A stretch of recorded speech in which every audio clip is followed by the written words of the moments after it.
businesses, restaurants, local businesses. Hopefully they'll have a surge in business because everyone will go out and use the products and services again. Can imagine, after lockdown, if you manufacture condoms, you're going to be thriving, I would have thought.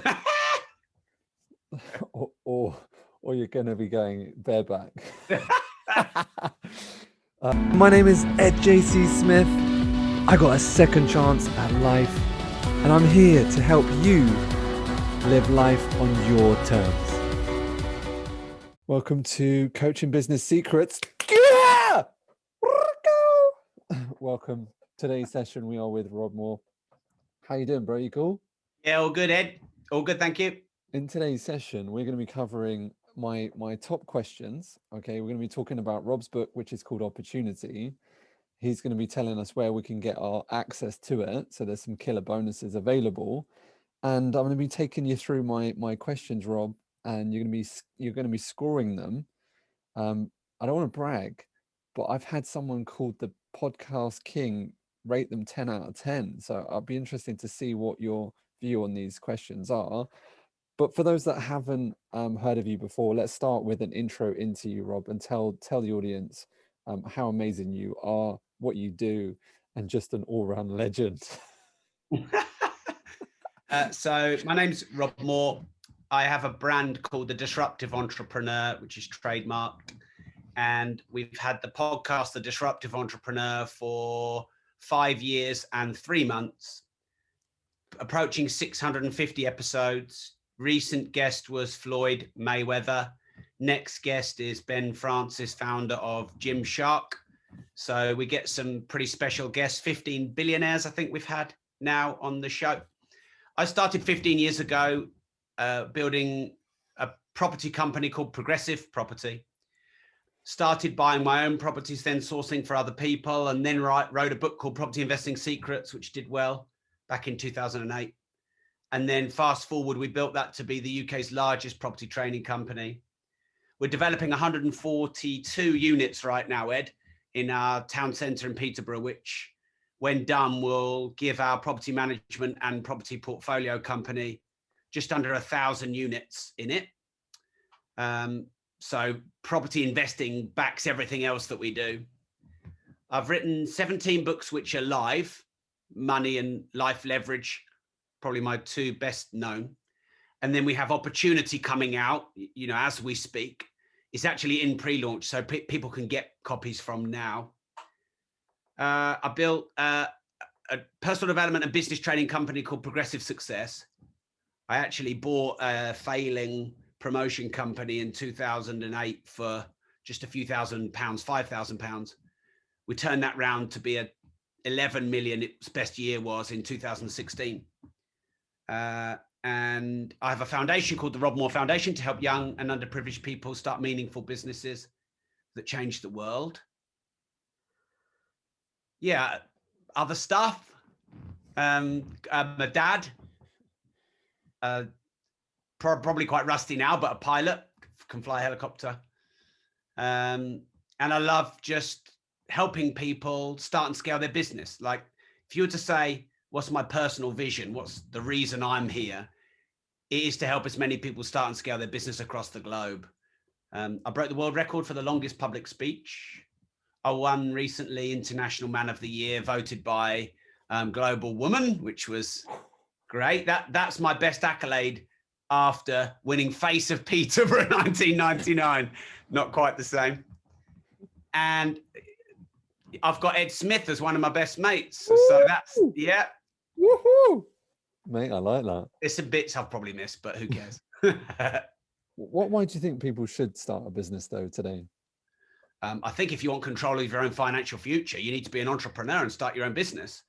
I think if you want to avoid paying all the tax to the government first before you get your bit, I think you should start a business. I think if you want to make a meaningful difference without all the friction and the bureaucracy and the politics and the red tape, you should start your own business.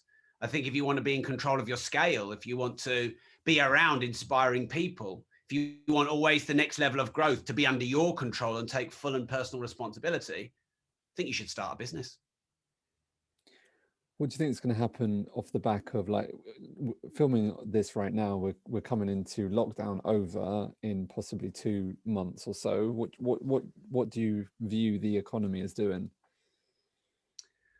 Wow, I mean, anyone who reckons they know what's going to happen is either pulling the strings of the prime minister, or is, their ego's inflated about what they know. Who knows? Who knows? I mean, I thought property prices would correct and drop, and they haven't yet.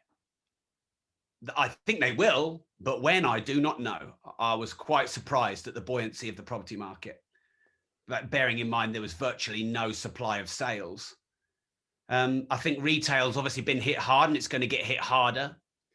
What will that do to the economy? I don't know.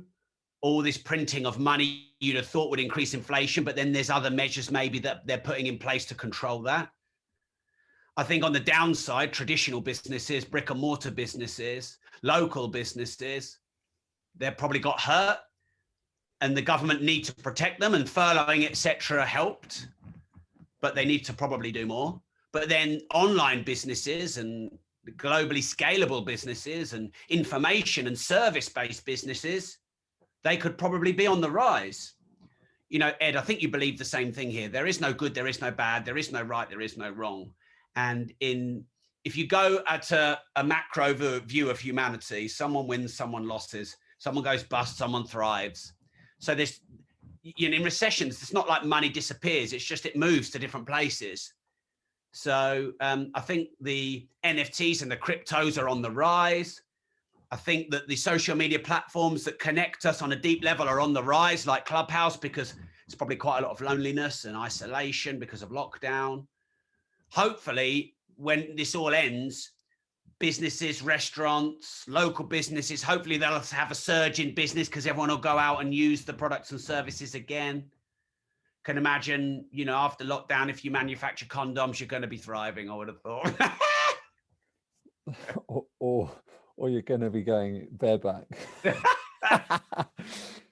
So do you think there's a lot of opportunity wide open right now? Yeah, I think that as long as you are agile, as long as you are finding out what your new problems and pains are for your customers, as long as you're good at lead generation and customer acquisition, and you're active on social media, and you're hanging out where your prospective clients are, and you know what they need and want, and you build it fast, then I think there's massive opportunity, new opportunity.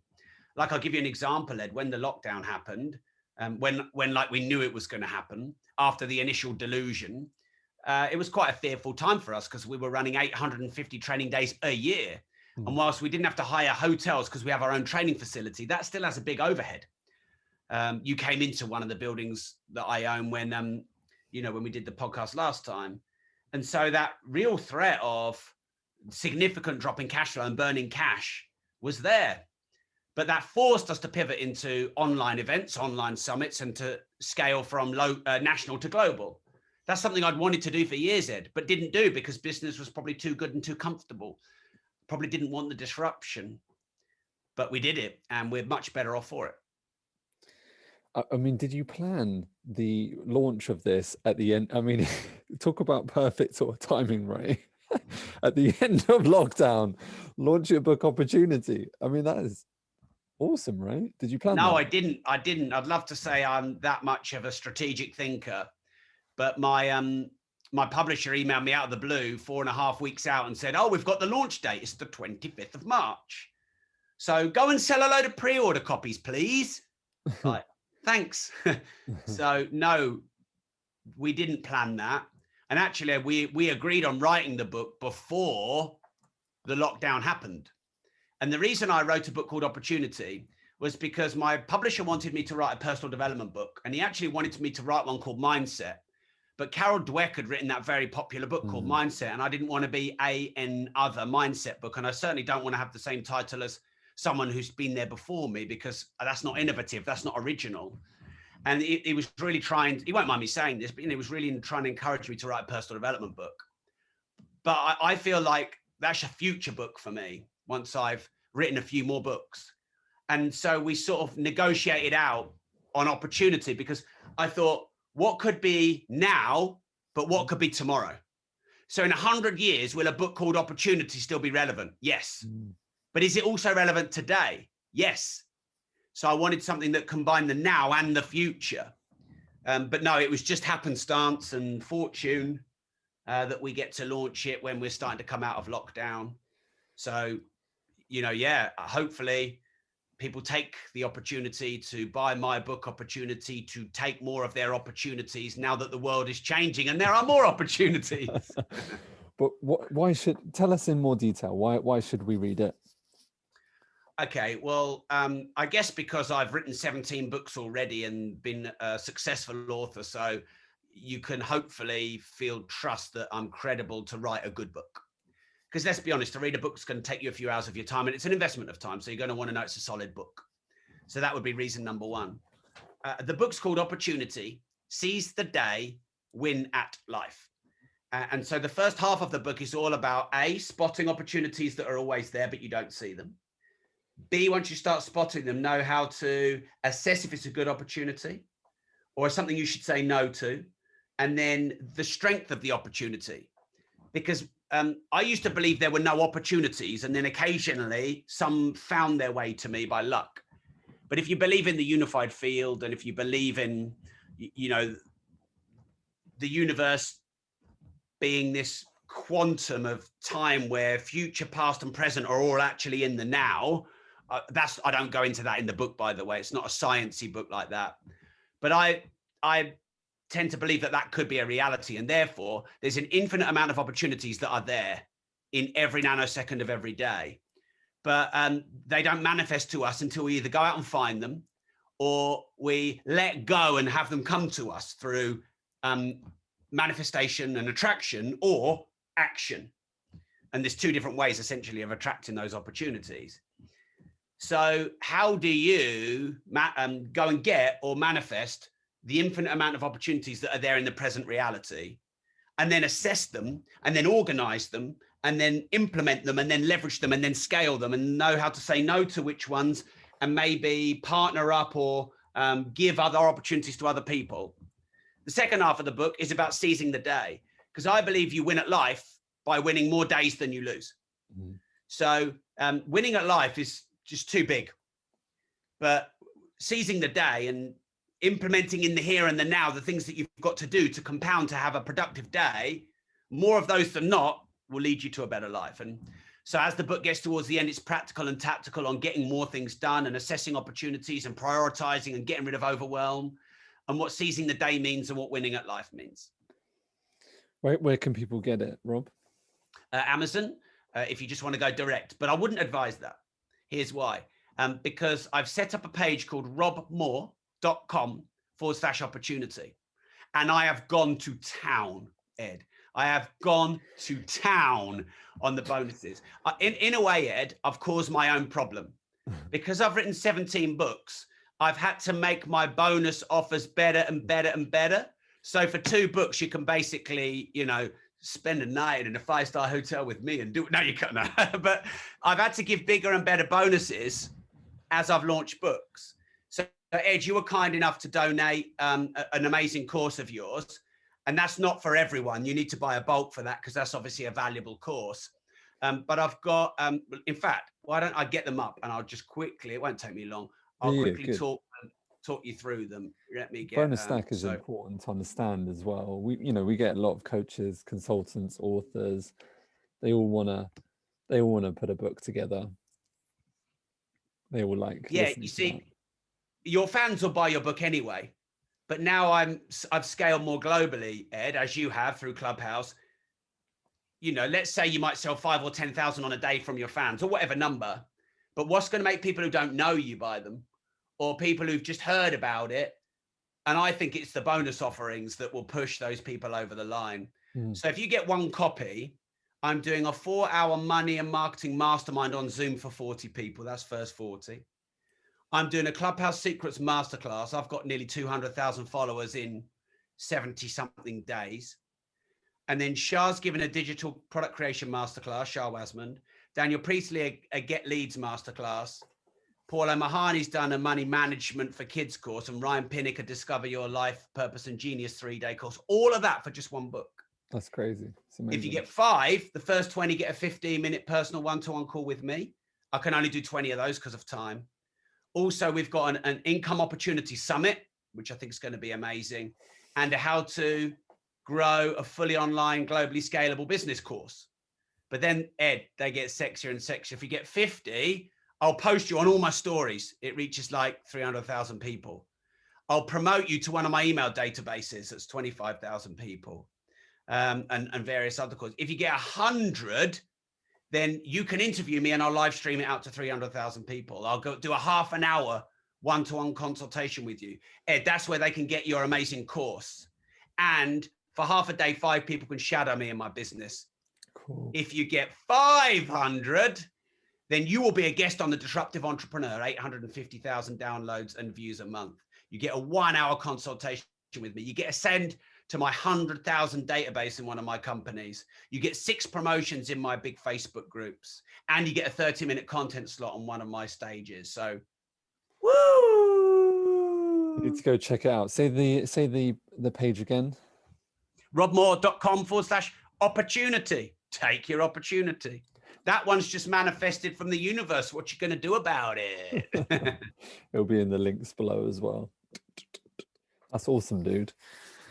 What was the best thing about writing it? The best thing about writing a book is always finishing the thing. A book is a labor of love for me. It's hard, and actually it's rewarding to finish. The worst thing was recording the Audible. I hate it and I find it really hard. I did do 2 or 3 ad-lib chapters in the Audible version, and that was fun and funky. So the Audible version's probably got 20% more content in it, or different content, and it's a bit more conversational. And on launch day, you can also get the Audible version. It launches on the same day, so you can do that too if you like audio, which a lot of people do. This was the first book, actually. I've written all the books myself, my fair hands, but this one is my first full book where I've worked with a ghostwriter. And so if anyone's listened to any of my books, I'd love their feedback on if you can sense a different voice. I think you'll find it's better written technically. I think you'll find the flow is likely better. On the downside, it's probably, I don't know, a bit less ranty, because I'm ranty and I write like I speak. And actually, some people are probably like that. Finally, Rob is shut up. But yeah, you may, and by the way, if you don't notice any stylistic difference, it means my ghostwriter is awesome. But I'm testing 4 books, writing with my ghostwriter. And then when we've done all them, I'm going to look at the sales and the feedback and see, do they prefer it when I write it, which is a bit more ranty and as I speak and chaotic. And then it's a bit more professional with the ghostwriter. So just explain that process so that people understand, that they love that question. Is this like you speaking it, and then what is that process? Yeah, so I would voice memo on WhatsApp. Bless you. Oh, that was an internal that was, yeah. I kept that one in. You've just got a hernia now. Better out than in, Ed. Never hold it in. I'm just edit it. Yeah, so I created the initial chapters and content crowdsourced through my work over the years. You know, there are people that write research projects. I respect someone who can do that. But I also think there's a lot of credibility in you writing about what you've done your whole life and what you live your whole life and what you write about your whole life. So every one of the books I've written, it's been what I've lived and breathed and done and written about, and it's flowed through my content for months or years. And then I collate all of that and then I send it. And then I do a load of voice memos on expanding bits and then instructions on research. And then she writes and comes back with a load of questions, and then I voice memo it. And then she comes back with a load of questions, and then I voice memo it. You know, so essentially voice transcribing the content from the initial plan. Now, if you start from a blank canvas, it's kind of hard. But if you start from what I've been writing blogs on creating opportunity for years. So my book Money was a 10-year research project on understanding money and studying it and studying the wealthiest people in the world and reading all the autobiographies and getting mentors, but also getting out of 50 grand's worth of debt, becoming a millionaire by age 31, a decamillionaire, and then on from there. So it's easier when you've been living it and breathing it already for a few years, because a lot of the content is there. You've just got to collate it. Nice. Do you think that was easier? Did you find it easier than writing it itself? So sometimes you'd think when you've got a lot of the content there, it would be easier. But then when you read it, sometimes it's harder to edit existing stuff than it is to just start from a blank canvas. So I'd say it's different. I mean, it's been less of my own work. But, you know, really, I only ever judge my work, Ed. I mean, I know I should judge it based on how I feel about it. But actually, I judge it based on how my communities and readers and fans, you know, judge it. You know, would I rather write a book that I'm not really that keen on, but my fans love, or a book I love and my fans aren't keen on? I'd actually rather write a book I'm not that keen on, but my fans love, because that's who it's for. So time will tell. In terms of time-wise, was it quicker? Yes, to write the thing, it was quicker, because my ghostwriter's full-time job is to write the thing. And if they're getting paid for deadlines, they'll meet deadlines. If you're not getting paid for deadlines, you'll miss them. So how long, so we're having a comparison of you writing it versus them writing it? I'd say the quickest I've written a book is a few weeks. The longest I've written a book is 18 months. And that was money. The original manuscript was 250,000 words, so it was a big project. And I would say all in 3 to 4 months with my ghostwriter. Okay, one more question, and then I'm doing quick fire round on you. Oh, it just popped out when you just did that. What was it? Hey. It was something to do with the book. Oh well, I'll have to go to quick fire. It'll come up what I wanted to ask there. Ah, yes. Damn you. How do you do 2 books at one time?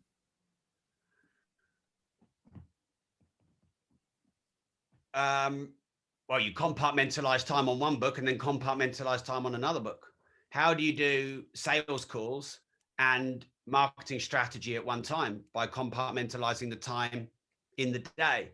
The actual answer is you can't write both books at the same time, because you can't do any 2 things at the same time unless you're walking and listening to audio. There are some things you can do, but actually proper deep dive thoughtful tasks, you can only do that one thing. So I spend a bit of time on increasing your fees with these, and I spend a bit of time on recurring income, and then I get my ghostwriter to write the rewrite of Life Leverage, because my publisher wants me to do an updated version of that. Yeah. So just splitting.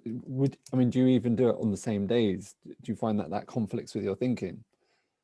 Not necessarily, as long as you're not jumping. Because if you're jumping from one to the other, that task jumping is dead time, wasted time.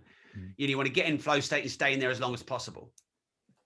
But yeah, I mean, I have a lot of tasks on. I kind of get, you know, we were talking to Grant, weren't we, Grant Cardone, about overwhelm. Well, I'm more like him. I like having a shitload on. I like being in the game. I like, and you know, occasionally you get a bit overwhelmed because there's too much, but I'd rather have a bit too much to do than not quite enough to do. So give me the choice of one or the other. I'll take both. Okay, quick fire. You can't be too long on these, right? And I'm conscious of your time as well. What is the best question you've been asked?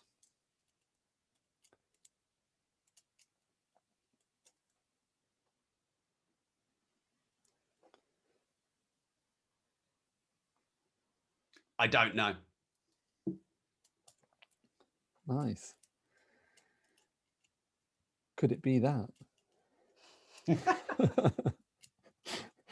What is something that people misunderstand about you?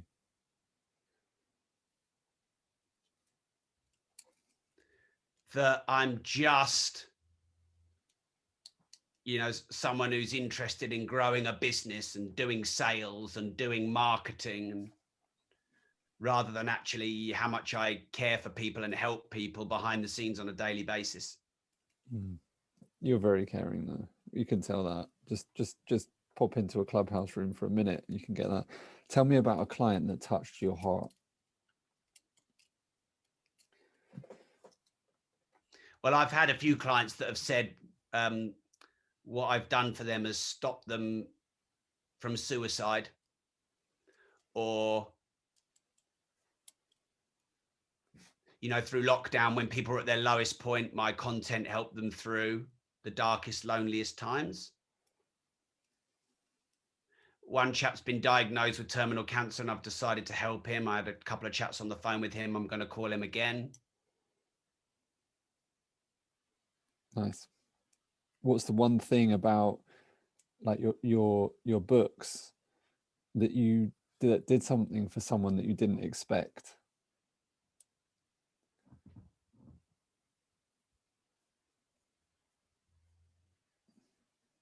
Well, quite a lot of famous people read or listen to my books, and I never expected that. It's difficult, Ed, because there's so many messages. I have to have a lot of filters in place. So PAVA, probably get hundreds of messages a day. So I do save the ones I get on my phone. I'd have to go back through my phone, but it always surprises me how many famous people read my books. Best tip for making the world a better place? Help one person every day. The hope movement. Help one person every day. As much as I think it's great to change the world, I think that one person at a time actually makes a great difference. And you can do that no matter how big or small you are. And if you haven't got a massive following. So Christmas Eve, Christmas Day, and Boxing Day, I did about 35 calls to either random people in my community or people who reached out who were lonely and just called them up and had a chat. And I felt good. Help one person every day. Nice. Best compliment you've ever received? That was bigger than I thought. No,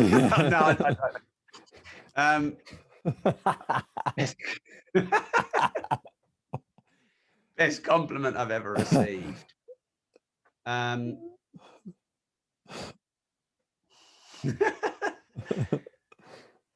Anything to do with helping people, those compliments make me feel the best. When people notice those things.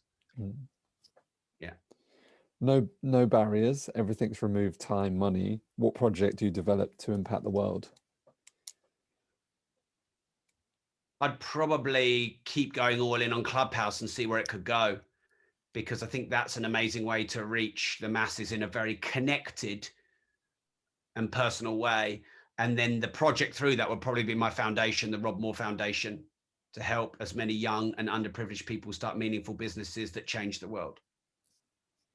What do your parents describe what you do for a living?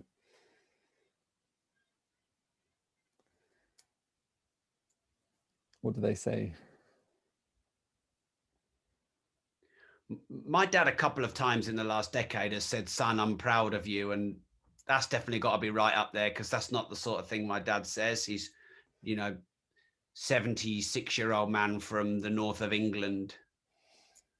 So that's probably linked to a couple of questions you've just asked, but that I would definitely savor those moments. My mum and dad think I'm an entrepreneur. I'm a businessman. And I like that as my identity, because I feel like entrepreneurs are changing the world, solving the world's greatest problems. Dinner, 3 guests. Who are you inviting? Those people can be alive. Arnold Schwarzenegger, Vivienne Westwood, and the Dalai Lama. Nice. Those 3 people are dead. Who are you inviting? Alexander McQueen, Michael Jackson,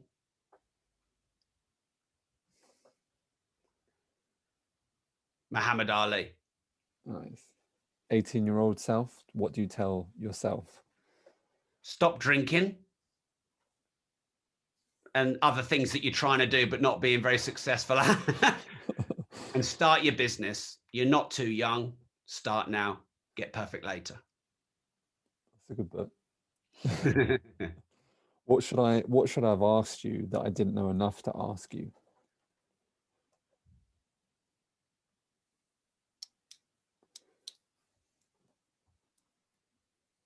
I've been asked that a few times. I can never answer that question.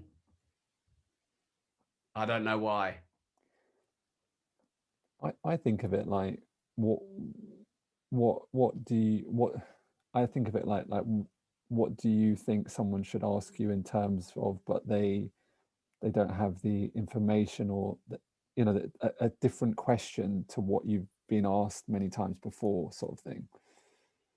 Yeah, I mean, I understand the question, but I don't understand how to answer it, because, I mean, everything is as it should be. No, so I asked Dr. John DeMartini on one of my podcasts, what's one thing wrong with the world that you'd like to change? And he paused for 10 seconds and went, there's nothing wrong with the world. Everything is perfectly balanced and as it should be. So the fact that I couldn't answer your question about the best question I've been asked, that was what the answer should be. Sometimes I ask my guests, what's the worst advice you've ever received? And sometimes they can't answer them. And that's an answer in and of itself, isn't it? So I clearly haven't remembered a question that's floored me, which means, considering I've been interviewed hundreds of times, that means my interviewers need to up their game. Also, you've asked me 2 or 3 times things that have linked to my customers and communities and fans. And I think the reason those stories stick out is because I get thousands of messages, but it's also made me think I should find out more how I've changed the lives of my clients. And I should probably have some of those stories to hand. So that's one thing I've learned from you doing this interview, Ed. But no, you shouldn't have asked me anything other than what you have. How about this? Can you explain the how does the one-to-many, Dr. John DeMartini talks about it a lot. Can you? One to many, many to one. Yeah. What context does that make sense to you? The way that makes sense to me the most is in my vision. So my vision is to help as many people on this planet start and scale their business and get a better financial education. And so going from local to national to intercontinental to global to intergalactic, the continued one-to-many concept. And the fact that when people say, oh, growth, when does it ever end? It doesn't ever end. Because otherwise if growth would end, humanity would end, wouldn't it? Because if you don't grow, you decay. So that would be, I guess, how I would utilize that interpretation or that law and use it in my life. But at some point, it's all going to come back to me and dying. Many back to one. The most important thing you've learned, and why?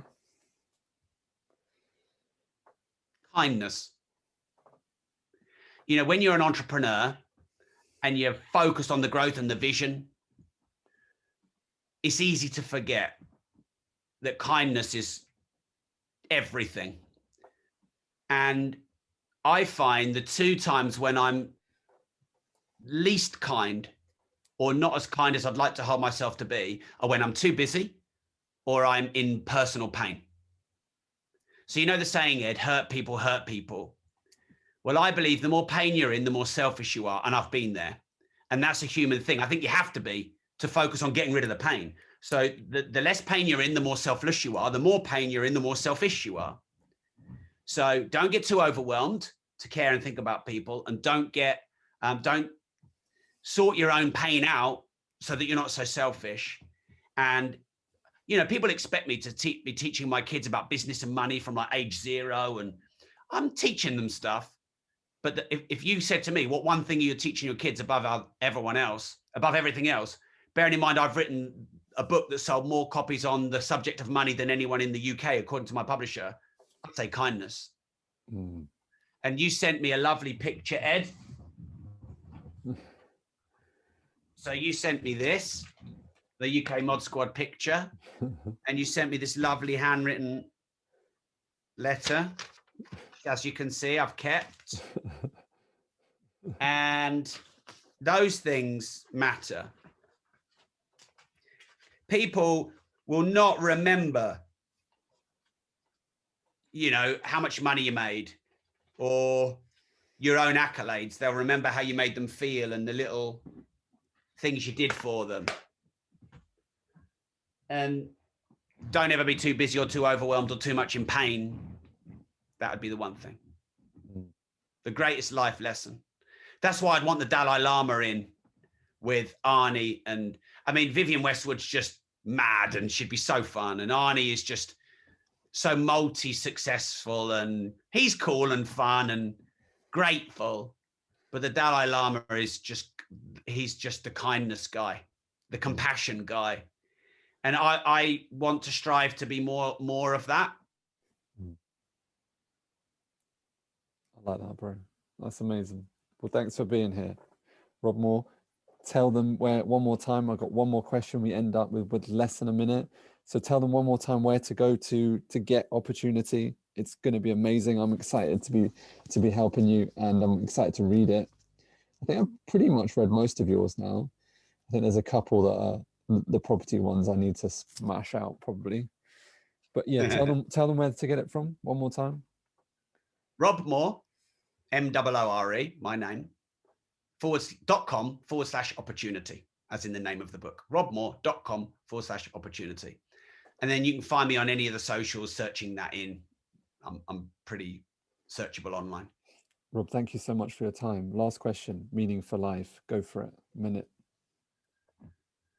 The meaning of life, I think, is to grow, to contribute, to solve meaningful problems, to inspire and lead and serve others, to create. Something along those lines. I love you, dude. You guys, too, Ed. Go check out Rob's book. Go get it. It's going to be amazing. You don't want to miss the opportunity. See what you did there. See what you did. If you're a coach and consultant, you're tired of not getting clients at the click of your fingers, then go grab a copy of my book at www.coachingbusinesssecrets. It's a straight line approach so that you don't have to get overwhelmed, so you don't have to worry about whether it's going to work for you. All right, we're talking scripts, web scripts, ad scripts, you name it, it's all included. It's actually $100 plus, and I'm giving it away for a fraction of that, less than a cup of coffee, so you can get deep down into that, and so you can finally grow the business that you really want to grow without all the hassle. That being said, no matter what happens, never give up on your dreams. I cannot wait to see you on the next video.